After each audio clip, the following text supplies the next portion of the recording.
Welcome to the Stronger with Age podcast, because aging is just the beginning. Today, you're joining us for a deep dive into a topic that, as someone focused on living well and staying informed, I think you'll find truly valuable. Tai Chi for seniors. Yeah, you've likely heard the term, right. But we're aiming to go beyond just the surface level today. We want to explore the surprising potential of Tai Chi, and importantly, what solid research actually says. Exactly. We'll break down what it is and, crucially, what the evidence suggests it can really do for healthy aging. Think of this as like your shortcut to the core Yeah, benefits. we've done the sifting through articles and studies so you don't have to. We're just pulling out the key nuggets, hoping to leave you well informed and maybe even inspired to, explore further. And we're basing this on two main sources today. First, there's a big review looking at lots of meta-analyses together about how effective Tai Chi is for general health promotion in older adults. Okay. And second, a more specific meta-analysis that really zooms in on Tai Chi's impact on balance, specifically in healthy older adults. Ah, okay. So combining those should give us a pretty robust picture, right? Exactly, a really solid view of what this practice might offer. Okay, let's unpack this then. Where does it get really interesting? Um, First off, for anyone maybe not super familiar, what exactly is Tai Chi? Well, at its core, Tai Chi is a traditional Chinese exercise. It comes from traditional Chinese medicine, actually. Okay. It involves these slow, continuous, flowing movements, and they're very intentionally coordinated with your breathing and a sense of mindfulness, being present in the moment. So it's not just physical. Not at all. It's really a combination of physical and mental training. The whole aim is to find a balance, a harmony between the body and the mind. And it's often recommended for older adults, isn't it? What makes it such a good fit, generally? Precisely. A big reason is that it's very low impact.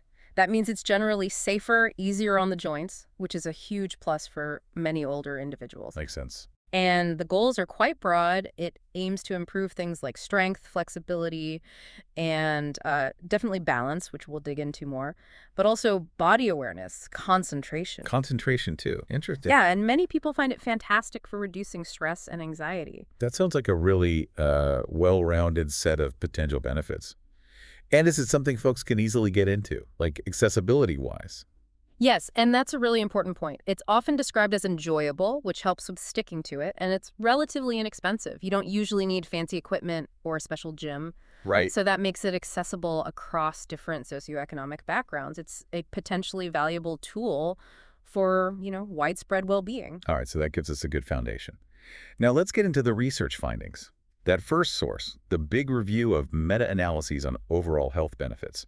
What were the main takeaways there? Well, what's really compelling is the strength of the evidence they found. The review highlighted high and moderate quality evidence for significant improvements in several, really key areas for aging well, such as, well, balance, naturally, that came up strong, but also things like cardiorespiratory fitness, which might surprise some people. Cardiorespiratory fitness from Tai Chi. You don't always picture it as like an aerobic workout. Yeah, it's a common thought. But while it is low impact, those continuous flowing movements, combined with that focused, deep breathing, can actually improve how efficiently your body uses oxygen. Oh, okay. What else? The review also pointed to improvements in cognition, which is huge, and also mobility, just general ability to move around, and proprioception. Proprioception, remind me. That's basically your body's sense of where it is in space. You know how you can touch your nose with your eyes closed? That kind of internal sense of position and movement, like an internal GPS. Got it. So sharper minds and bodies that know where they are. Exactly. And it didn't stop there. They also found evidence for better sleep quality and even improvements in strength. Wow. That's quite a list of pluses. Did the review mention any reductions in, negative outcomes? Yes, and this is really important. Significant reductions in the incidence of falls. We know how devastating falls can be for older adults, impacting independence, quality of life. Absolutely critical. And interestingly, they also noted reductions in non-fatal strokes and even in some key risk factors for stroke. That is huge. So based on this big picture review, what's the sort of message for, say, doctors or healthcare providers? The conclusion was pretty clear and quite strong. It suggests that healthcare providers can recommend Tai Chi with a high level of certainty for promoting overall well-being in older adults. The evidence really supports it across a wide range of health outcomes. Okay, that's a powerful endorsement for the general benefits. Now let's zoom in on balance. As we said, it's just so crucial for maintaining independence and, importantly, preventing falls. That second source, the meta-analysis focusing specifically on balance in healthy older adults, what did it find? Right. So this one pooled data from 28 different trials, involved about 2,000 participants, average age around 68. And what stands out is the consistency of improvements across different objective measures of balance. Objective measures, like what specifically did they test? They use several standard tests. One you hear about often is the timed up and go test, or 2U. Right, stand up, walk, turn, sit down. Exactly. Measures speed and stability in that sequence. The analysis found a significant improvement. Participants were, on average, over a second faster after doing Tai Chi. Just over a second. Does that really make a difference? Well, it might sound small, but in a real-world situation, that slightly quicker, more stable movement could absolutely be the difference between catching yourself during a stumble and actually falling. Good point. Puts it in perspective. What other tests did they look at? They use the functional reach test, how far you can reach forward without losing balance. They found an average improvement there of almost 3 centimeters. Again, helpful for everyday tasks, reaching into cupboards, that kind of thing. Then there's the Berg Balance Scale. This one's a bit broader, assesses balance during a series of different tasks. Scores went up significantly, indicating better stability overall.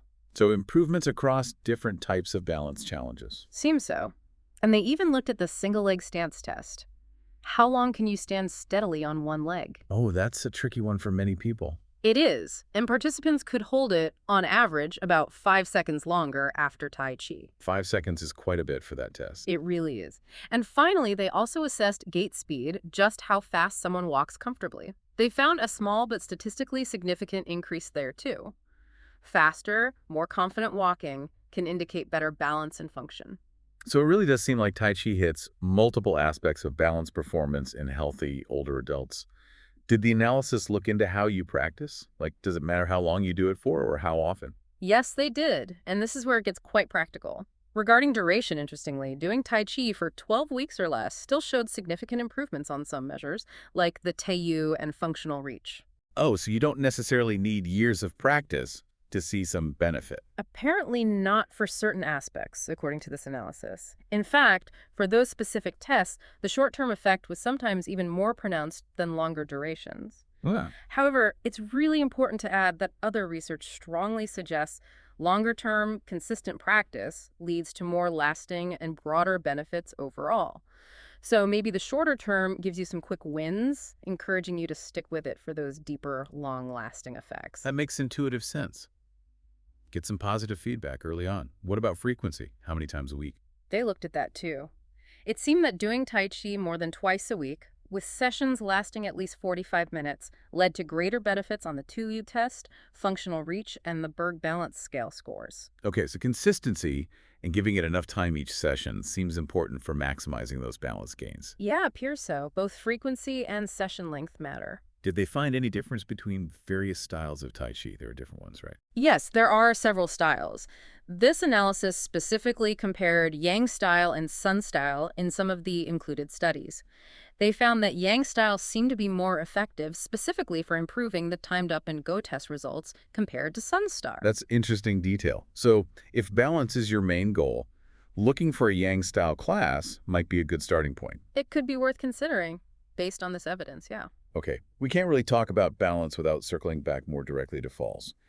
How strong is the link between Tai Chi and actual fall prevention? It's a really critical link. Falls are just such a major hazard for older adults. We're talking millions reported annually, significant injury rates, even mortality.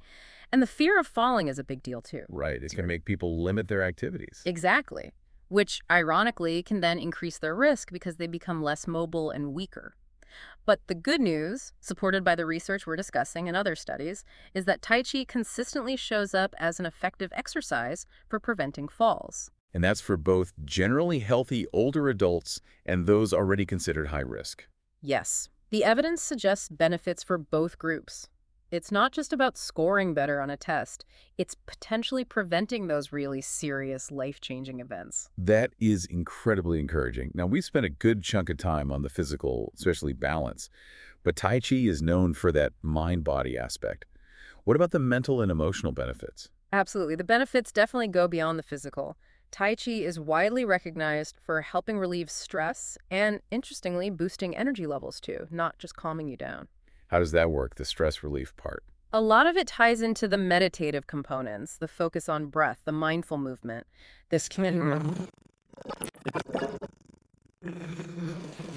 suggesting it might help lower blood pressure and resting heart rate, Hmm. likely by activating the parasympathetic nervous system, that's the body's rest and digest system, that counteracts the fight or flight stress response. So like actively training your body to relax. In a way, yes, you're getting a workout for body and mind simultaneously. And broader research also links Tai Chi to potentially helping manage chronic pain, improving flexibility beyond just balance boosting mood, mental health, and even enhancing cognitive functions like planning and memory. It really does paint a picture of a remarkably holistic practice. With all these positives, though, are there caveats or areas where we need more research? Oh, definitely. Science is always ongoing, right? While the evidence is strong in many areas, the review of meta-analyses did mention that more research would be helpful to pin down the optimal dose of Tai Chi, Dose meaning. meaning the ideal frequency, how long each session should be, the intensity, maybe even which specific style works best for achieving specific health outcomes. It might not be one size fits all. Makes sense? Tailoring the approach? Exactly. They also stressed the need for more longitudinal studies that follow people over many years to really grasp the cumulative long-term benefits of sticking with Tai Chi. Right, what happens after 5, 10, 20 years of practice? Precisely. And, most research focuses on older adults. It would be valuable to see more studies looking at Tai Chi's effects on younger and middle-aged people, too. Good point. Anything else from the balance-specific study? That meta-analysis suggested using even more objective balance measurement tools in future research, maybe more technology-based sensors, to further minimize any potential bias, always striving for better data. Okay, so wrapping this all up, Mhm. what does this mean for our listeners? What's the big takeaway? Well, I think the evidence we've looked at today really strongly suggests that bringing Tai Chi into your routine, particularly as you get older, offers just a multitude of potential benefits. We're talking tangible improvements in balance, reduced fall risk, but also boosts for your heart health and maybe even your brain function. And here's where I think it gets really interesting. It's not just exercise, is it? It's this integrated mind-body practice that seems to touch on so many different facets of well-being. And the fact that even, shorter-term practice can show results is pretty encouraging. It really is. It kind of lowers the barrier to entry, perhaps, Yeah. which leads to a key question for everyone listening. Could Tai Chi be that enjoyable, accessible thing that helps you stay stronger, feel more balanced, and stay actively engaged with life as you age? We'd certainly encourage you to maybe look into local classes, see what resources are around, maybe try a few sessions, see how it feels firsthand. What part of this discussion stood out most to you? What aspect are you most curious about now? Yeah, think about it. Is it the idea of better stability, more confidence moving around? Is it the stress relief, finding a bit more calm? Or maybe it's those less obvious things, like the potential heart health or cognitive benefits. It's really an invitation to explore something that could be a gentle yet powerful path towards healthier aging. Okay, there you have it. Hope you enjoyed this episode. Stay tuned for upcoming episodes. Bye.